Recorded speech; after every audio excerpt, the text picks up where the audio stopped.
హయత్ నగర్ కోహెడలో ఉద్రిక్త పరిస్థితి నెలకొంది. ప్లాట్ల ఓనర్లు ఫిర్యాదుతో హైడ్రా కూల్చివేతలు చేపట్టారు. ఆయా ప్లాట్ల వద్దకు యజమానులు చేరుకోవడంతో ఫామ్ హౌస్ యజమాని తన అనుచర వర్గంతో మారణాయుధాలతో దాడికి తెగబడ్డాడు. కోహెడ సర్వే నంబర్ 951, 952లో ప్లాట్ ఓనర్స్ కి ఫామ్ హౌస్ యజమాని శామ్రెడ్డి బాలరెడ్డి మధ్య గత కొద్ది రోజులుగా వివాదం నడుస్తోంది. కోర్టు ఉత్తర్వులతో ప్లాట్స్ శుభ్రపరిచే పనులు చేస్తుండగా ఫామ్ హౌస్ నిర్వాహకులు అడ్డుకున్నారు. ప్లాట్స్ ఓనర్స్ పై మారణాయుధాలతో దాడికి ఉసిగొల్పిన ఫామ్ హౌస్ ఓనర్ శామ్రెడ్డి బాలరెడ్డిని హయత్ నగర్ పోలీసులు అదుపులోకి తీసుకున్నారు. ఏమంటారంటే కోర్టు డిగ్రీ వచ్చిన తర్వాతకి మేము పోలీస్ ప్రొటెక్షన్కి వెళ్ళామండి. ఏది పొజిషన్ కోసం వెళ్దామని. సో ప్రీవియస్గా కూడా హైడ్రా మేము కంప్లీట్ ఇచ్చినప్పుడు వాళ్ళన్ని డాక్యుమెంట్స్ వెరిఫై చేసిన తర్వాతకి సో వాళ్ళు ఏమంటారంటే ఇల్లీగల్గా ఉందని చెప్పేసి మొత్తం ఏది కన్స్ట్రక్షన్ మొత్తం కూలగొట్టారు. ఏదైతే ఆయన కన్స్ట్రక్షన్ చేసినారు. ఆఫ్టర్ దట్ మళ్ళీ అతను ఏం చేశారంటే ఇట్లా కాదు ఎవరు రావద్దని చెప్పేసి ఆయన ఏం చేసి కోర్టు ద్వారా లా ద్వారా వెళ్దామంటే మేము లా ద్వారా వెళ్ళాం. కోర్టు కూడా మాకు ఫేవర్కి ఇచ్చింది, కోర్టు డిగ్రీ ఇచ్చింది, కోర్టు ప్రొటెక్షన్ ఇచ్చింది.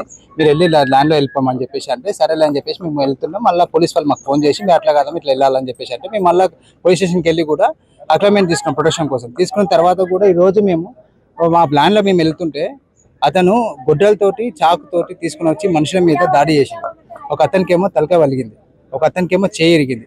నాకు నేను అడ్డం పోతుంటే నాకు ఇక్కడ కొట్టిండు, ఇక్కడ వంత వాపు పాసింది. ఇది ఇంకొక అతను చేయి అడ్డం పెడితే చేయి నరికిపోయింది. డ్రైవర్ కూడా చేయి నరికిపోయి హాస్పిటల్ అడ్మిట్ అయింది. ఇప్పుడు సో ఇవన్నీ జరిగినాయండి. ఇవన్నీ కూడా పోలీస్ సమక్షంలోనే అయినాయి. ఇప్పుడు దాదాపు 10 సంవత్సరాల నుంచి పోరాడుతున్నాం కూడా పోలీస్ అనేది ఎందుకు వాళ్ళకి ఆయనకి సపోర్ట్ చేస్తారో ఇప్పుడు దాకా మాకు అర్థం కావట్లేదు. ఆ నలుగురు పోలీస్ స్టేషన్ వచ్చారు, దాడి జరుగుతుంటే కూడా అతన్ని సేవ్ చేస్తుంటే కానీ మమ్మల్ని కాపాడతలేడు కదా. మా దగ్గర వీడియోస్ కూడా ప్రూఫ్స్ కూడా ఉన్నాయి అన్ని. సర్వే నెంబర్ 951, 952 ల్యాండ్కి వచ్చామండి. 1986లోనే ఇది లేఅవుట్ చేసిరు. అందులో మేమందరం ప్లాట్లు తీసుకున్నామండి. 2013లో సమ్రెడ్డి బాలరెడ్డి అనే అతను రైతులను ఏ విధంగా ఇన్ఫ్లుయెన్స్ చేసిండో కానీ వాళ్ళ దగ్గర నుంచి మళ్ళీ ల్యాండ్ తీసుకున్నాడండి. ల్యాండ్ కొనుక్కున్న తర్వాత ఇప్పటికీ పాస్బుక్ లేదు, రికార్డు లేదు, రెవెన్యూ రికార్డు ఏమీ లేదు. మేము వెళ్ళి కంప్లైంట్ ఇస్తే హైడ్రా రంగనాథ్ సారు వీళ్ళ టీం అందరూ వచ్చి డిమాలిష్ చేసిండ్రండి. అది అన్ని టీవీలలో కూడా చూసే ఉంటారు. మళ్ళీ 10వ తారీఖు రోజు మేము పొజిషన్ తీసుకుందామని అంటే మళ్ళీ పోలీస్ స్టేషన్కి వెళ్ళిండు, హైకోర్టుకి వెళ్ళిండు, మళ్ళీ ఇంజక్షన్ ఆర్డర్ తెచ్చుకున్నాడు.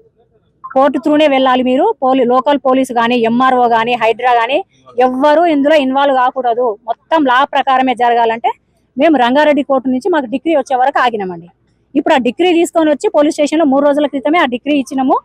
ప్రొటెక్షన్ ఇవ్వండి అనేసి మేము వెళ్తున్నాము పొజిషన్కి, మాకు ప్రొటెక్షన్ ఇవ్వండి అని అంటే పిలిపించి మాట్లాడతాము. అతన్ని కూడా వెళ్ళొద్దని చెప్తాము. మీ పొజిషన్కి మీరు వెళ్ళిపోండి అని చెప్పిరండి. 3 days బ్యాక్ అక్నాలెడ్జ్మెంట్ కూడా ఉంది మా దగ్గర. ఇప్పుడు వచ్చి మేము పోలీస్ ప్రొటెక్షన్ ఇవ్వలేము 100 మాకంటే ముందు అసలు పొజిషన్లోనే లేడు. వెళ్ళి కంప్లైంట్ ఏంటి 100కి డైల్ చేసిండండి. అతనికి సంబంధం లేని ల్యాండ్ పక్కన 2 ఎకరాల 20 గుంటలలో మేము జేసీపీ పెట్టి సాఫ్ చేసుకుంటున్నాం. పక్క ప్లాట్లకు అసలు అతనికి ఎలాంటి సంబంధం లేదు. వచ్చి ఇంత పెద్ద గొడ్డలి కత్తి తీసుకొని వచ్చి అతను నరికేసిండండి.